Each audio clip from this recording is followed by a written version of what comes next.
সালামু আলাইকুম। শখের গোলাপ গাছটি রোগাক্রান্ত হলে যে কারোরই মন খারাপ হয়ে যায়। এই যে দেখছেন পাতা হলুদ হয়ে গেছে, কুঁকড়িয়ে গেছে, এটির কারণ হলো ইয়েলো মোজাইক রোগ। চলুন জেনে নেই এটির লক্ষণ ও প্রতিকার সম্পর্কে। ইয়েলো মোজাইক ভাইরাস দ্বারা এ রোগ হয়ে থাকে। বিকল্প পোষক উদ্ভিদে জীবাণু বেঁচে থাকে ও সাদা মাছির মাধ্যমে ভাইরাস ছড়ায়। গাছের যে কোনো বয়সে এ রোগ হতে পারে। এ রোগের বেশ কিছু লক্ষণ রয়েছে, যেমন পাতার সবুজ হলুদের মিশ্রণ দেখা যায়, হলুদ দাগগুলো পাতার শিরা উপশিরা বরাবর দেখা যায়। রোগ মারাত্মক হলে সম্পূর্ণ পাতায় হলুদ বর্ণ ধারণ করে, পাতাগুলো কুঁকড়ায়ে যায়, আক্রান্ত গাছ খর্বাকৃতি হয়, ফুলও আকারে ছোট হয়।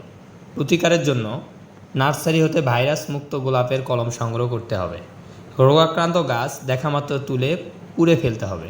বাহক পোকা দমন করার জন্যে ইমিডাক্লোপ্রিড, অ্যাডমায়ার বা ইমিটাফ 1 লিটার পানিতে 0.5 মিলি হারে মিশিয়ে 7 থেকে 10 দিন পর 2 থেকে 3 বার স্প্রে করতে হবে।